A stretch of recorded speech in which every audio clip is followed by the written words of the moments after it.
Je vais mettre sur mes genoux. Comment dire? Voilà. Oh fuchtre. On va avoir un accident. On va le remettre en place. On va pas le remettre en place. Super. Bonjour et bienvenue dans cette nouvelle vidéo de Bibli Bichette dans laquelle j'expose mon péché principal qui est acheter des livres quand je vais en Angleterre. Et vous verrez que la majorité c'est pas vraiment de ma faute, ok, mais on va vite partir dans un haul où je vais un peu raconter ma vie. Alors je vais commencer par un livre que j'ai pas forcément vraiment acheté en Angleterre mais que je l'ai récupéré en Angleterre parce que j'ai une amie qui habite et elle a acheté des livres sur le Vault de Illumicrate et il y en avait 3 que je voulais, un qu'elle a oublié, un qui était plus dispo et un que j'ai réussi à avoir. Donc je vais vous le montrer tout de suite parce qu'il est hyper beau. J'ai remis Florence plus ou moins en place et j'ai augmenté la qualité du son donc peut-être qu'on m'entend mieux. Le livre en question c'est Watermoon de Samantha Soto Yambao qui en gros est un livre sur un petit magasin à Tokyo je crois où on peut effacer ses regrets pour repartir sur de nouvelles bases bien plus mentalement saines. Et le propriétaire du magasin disparaît et sa fille va à sa recherche, un truc du genre. Mais en tout cas, je me suis dit, allez, on va lire un truc qui se passe au Japon, parce que voilà, pourquoi pas. La couverture est incre. Le jaspage magnifique. On va l'ouvrir. Mais j'ai aussi petit print d'Anne Boleyn que je vais accrocher. On retire la couverture, la veste de poussière. Et voilà. Et évidemment, il y a des paper cranes et il y a des vraies grues.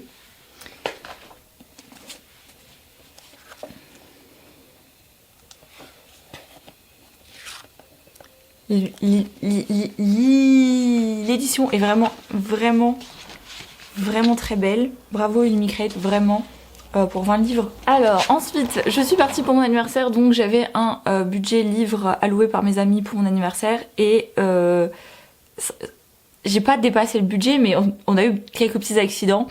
On est allé à une soirée organisée par Saucy Book qui est une librairie de romance un peu excentrée de Londres mais dans Londres quand même, qui faisait une soirée en fait aux Archives nationales où il y a l'exposition jusqu'à avant-hier sur des lettres d'amour dans les archives. Donc on a eu plusieurs types de lettres et il y avait des ateliers Saucy Books, il y avait une rencontre avec T.J. Charles et avec Lucy Vine et on est donc allé à cet événement. J'ai d'abord acheté le prochain de T.J. Charles qui va sortir vers le 22, 23, 24, 25 avril, donc la fin avril, qui est une romance homosexuelle sur le thème de la régence avec beaucoup de secrets. Il y avait un personnage français. Bref, la manière dont l'autrice l'a vendu, moi je l'ai acheté du coup, elle me l'a signé. Et vraiment adorable autrice. Je vais vous le montrer, il est très beau aussi.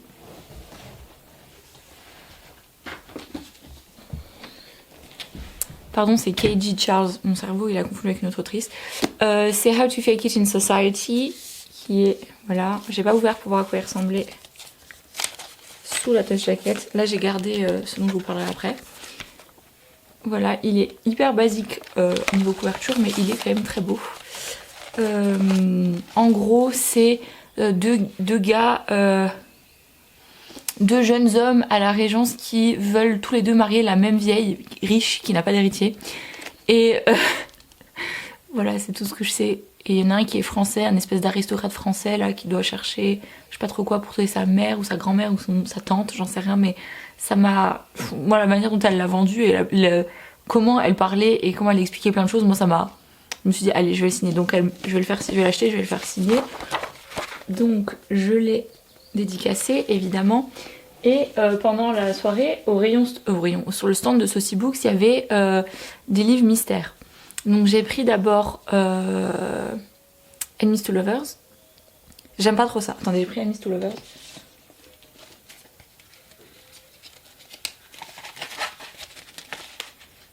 Ah non, j'ai pas pris Enemies to Lovers parce que moi je suis plutôt Rivals to Lovers. Et genre Enemies to Lovers, bof. Et pas bof bof, mais enfin un peu, enfin on s'en fout quoi. Donc j'ai pris Grumpy Sunshine. Et j'ai pris ensuite, quand je suis allée racheter le livre là, Forbidden Love. Et en fait, il s'est avéré que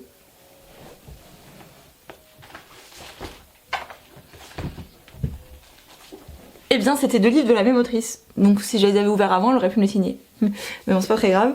Donc il y a A Gentle Art of Fortune Telling, toujours régence homosexuelle. Hein. Robin Locksley and his sister Marianne are the heat of the season, so attractive and delightful that nobody looks behind their pretty faces. Until Robin sets his sights on Sir John Hart, Hartlebury. Sir John's Hart, Hartlebury's hairy niece. The notoriously graceless baronet isn't impressed by good looks or fooled by false charm. He's sure Robin is a liar, a fortune hunter, and a heartless greedy fraud, and he'll protect his niece whatever it takes.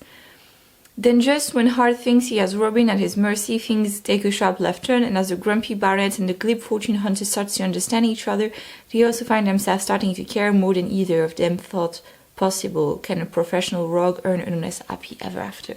Donc en vrai, c'est celui-là, le Grumpy Sunshine apparemment. Je sais pas, il y en a plein qui ont été traduits en français, je sais pas si c'est le cas de celui-ci.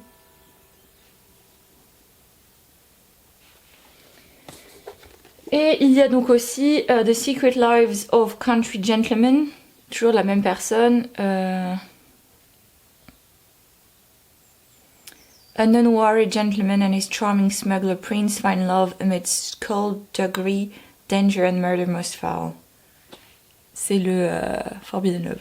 En vrai, c'est un peu tous des Forbidden Love parce que je crois que comme c'est vraiment 100% historique, c'est pas genre un peu genre comme Bridgerton. Mais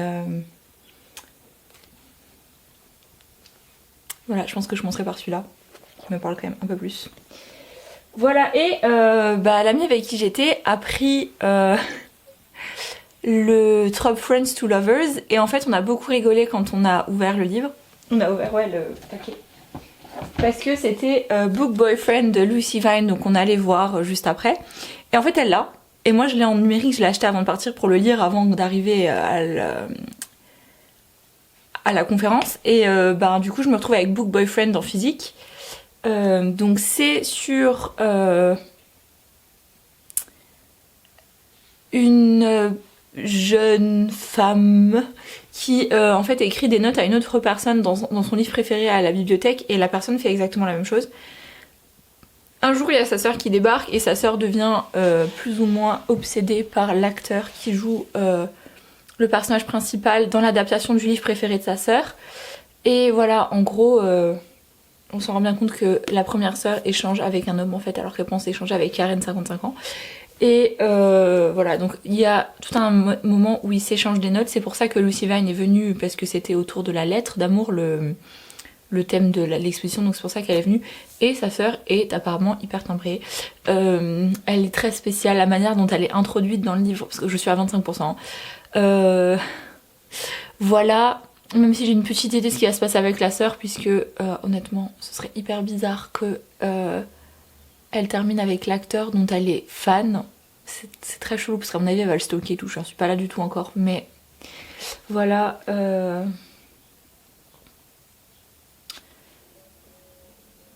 Et il y a vachement d'humour et c'est très rigolo parce que Lucy Vine a dit que juste avant de venir, le dernier livre qu'elle a lu avant la conférence c'était The Love of My Afterlife de Kirsty something.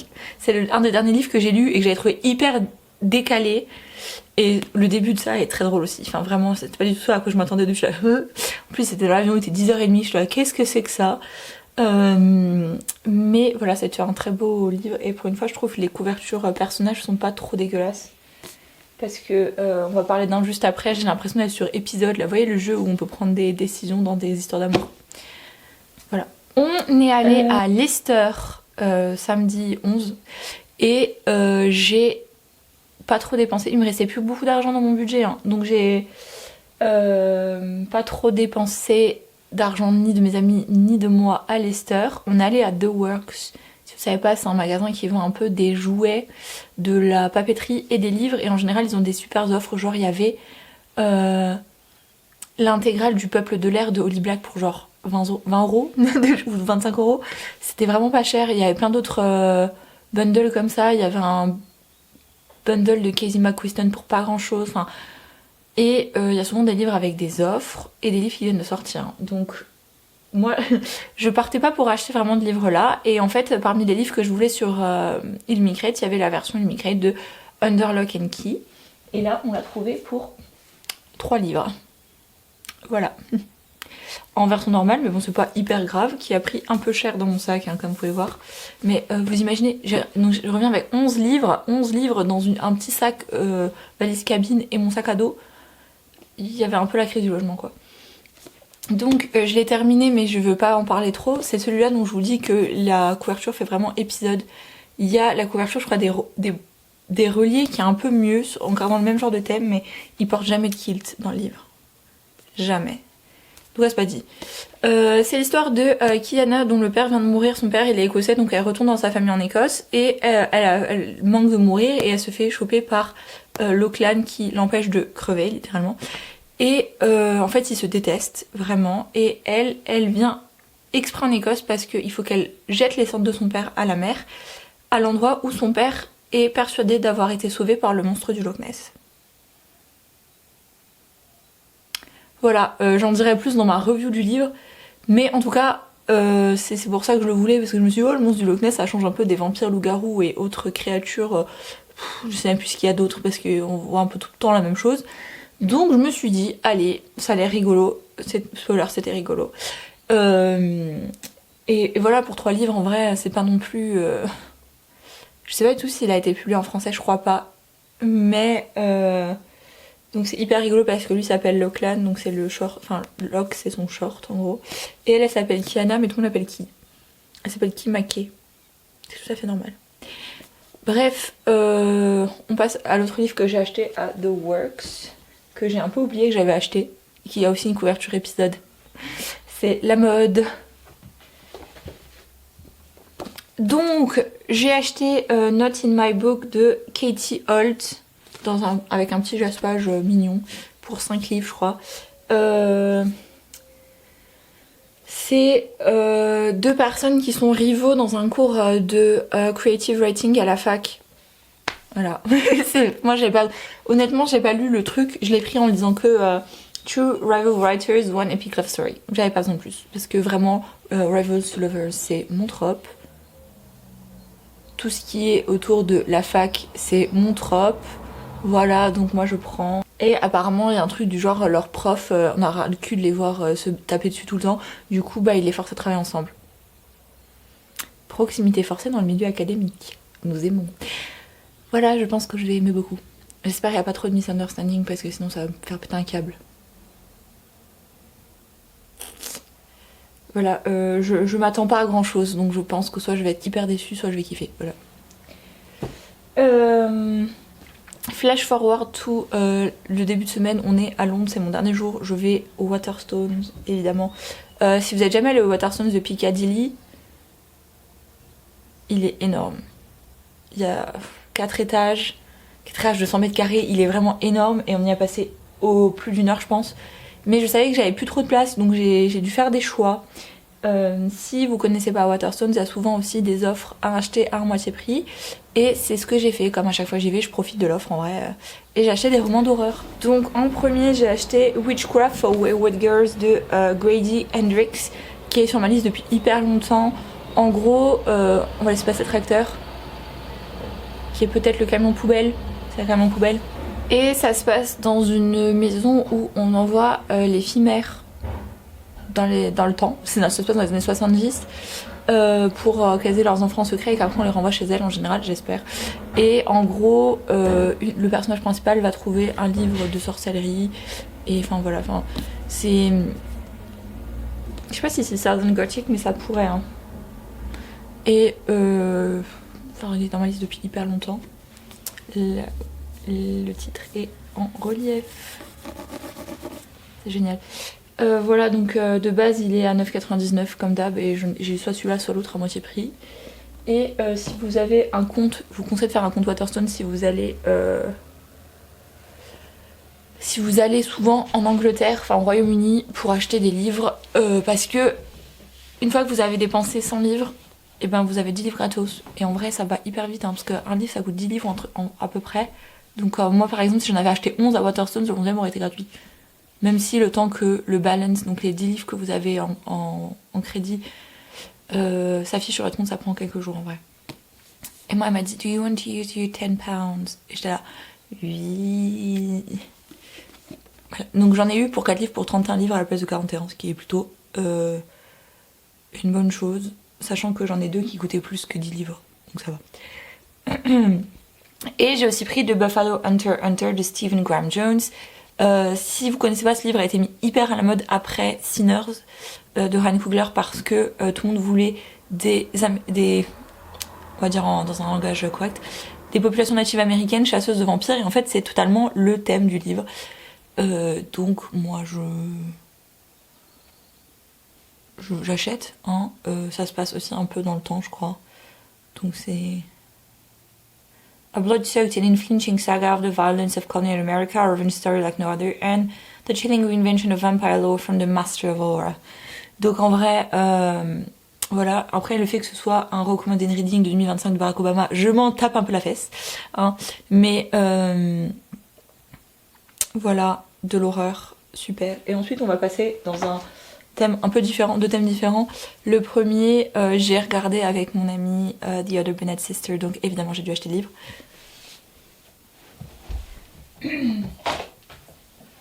Sachant que si vous savez, je suis en très gros froid avec Jane Austen. J'ai lu Northanger Abbey jusqu'à la moitié, après j'ai arrêté parce que ça m'a saoulée. J'ai revendu tous mes Jane Austen.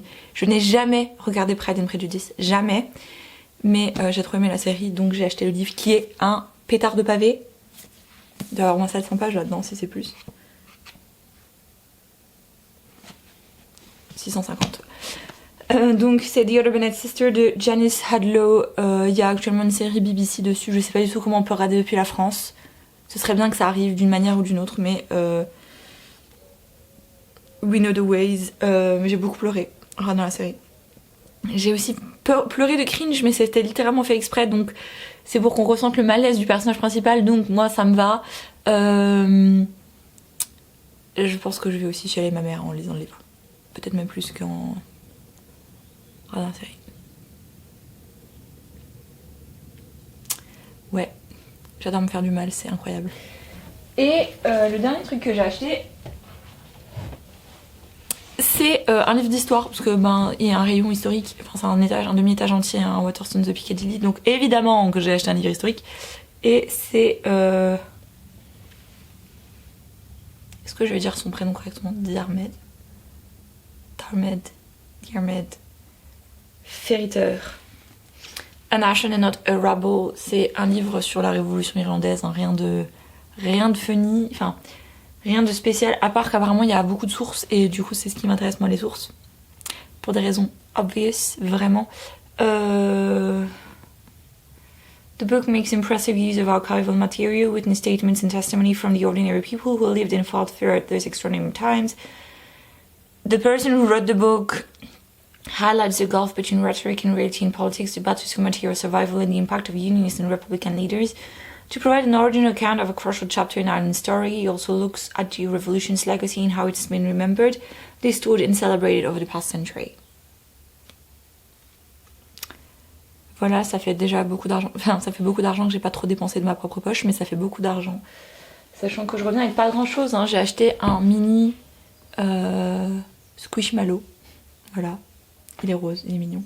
Des pins Eddystone quand je suis allée voir Eddystone.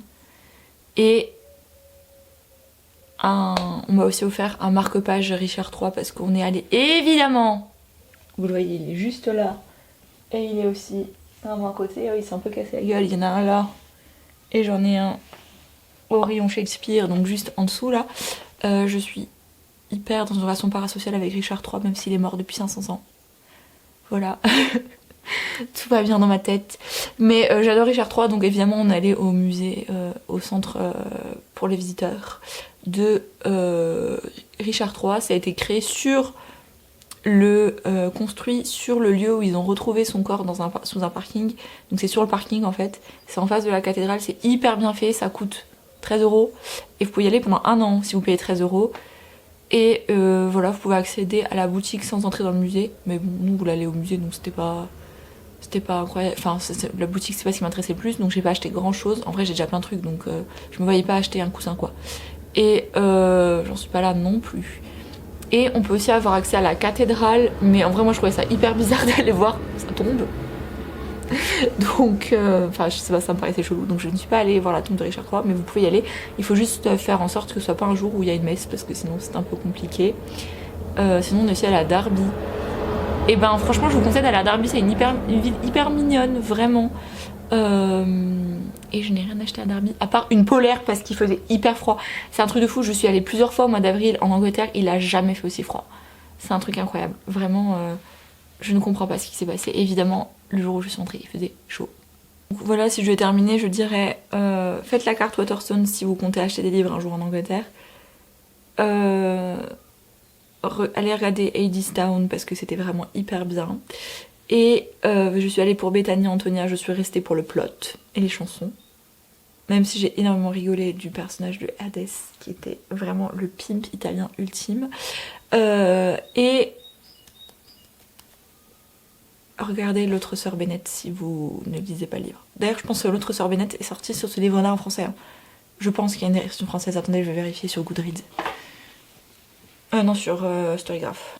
Et non, il n'y a pas d'édition française de The Other Bennett Sisters. J'espère vraiment qu'il y a une maison d'édition qui va se mettre sur le coup parce que, à mon avis, ça pourrait très beaucoup marcher. Si je vais même pas raconter de quoi ça parle de Mary Bennett qui est la sœur du milieu de Elizabeth et qui est un peu laide par rapport aux autres et du coup c'est grave galère dans sa vie. Et je comprends. J'ai beaucoup relate à Marie pendant toute la série, donc voilà. Sa mère est horrible. Madame Bennett est horrible. Et je n'ai jamais autant relate à Monsieur Darcy, de tout ce que j'ai entendu de Monsieur Darcy de toute ma vie que pendant la série. Voilà.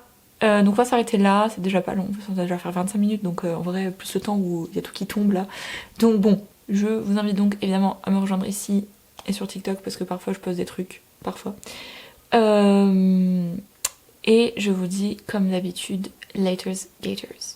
Et merci d'avoir regardé.